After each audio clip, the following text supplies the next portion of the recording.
Kada sollunga paati. Grandmother, tell me a story.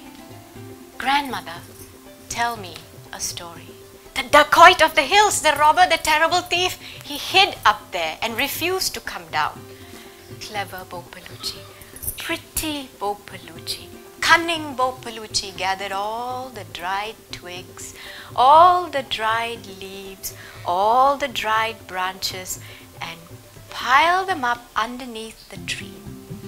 And then she set fire to it. Every day the young girl and the party would go to the fields, and there they would squat down among the tall crops, and there they would pluck the weeds and pull out the grass, pluck the weeds and pull out the grass, pluck the weeds and pull out the grass, and squatting they would move through the field.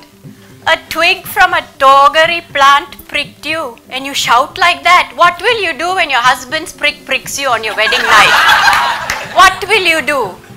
Will you cry? Will you scream? I thought a snake or something had bitten you. Are you? Why is your thing nodding its head like a chameleon? What does it want?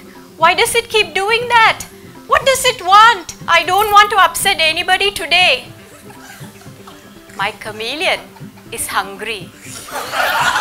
My chameleon wishes to eat the ghee.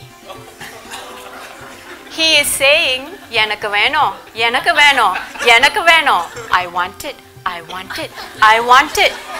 Then you must feed it the ghee. You cannot upset it. Go on, feed it, feed it.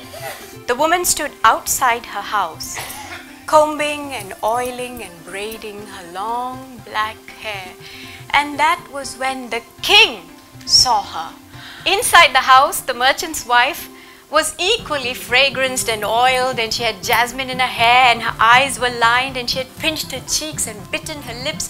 She heard that knock, and she rushed to the kitchen door to open it when she heard another knock from the other side of the house, and so she ran to the front of the house and opened it and welcomed her husband home. But she knew that the king was waiting for her. How could she make the king wait? He was supposed to be her would-be lover for that night. That shadow came to visit my wife? He is allowed to visit my wife whenever he wants. Never stop him. He is permitted to enter my house. You are doing an excellent job, my boy. The story and the song were angry. They were meant to be told, they were meant to be sung, and they were kept inside of her. They were feeling choked.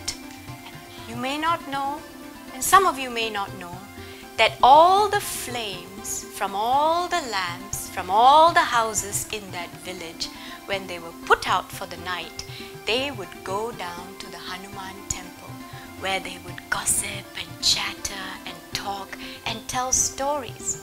He entered the house, and he saw his wife seated in the kitchen, her hair disheveled, her eyes rimmed red from crying the whole night long.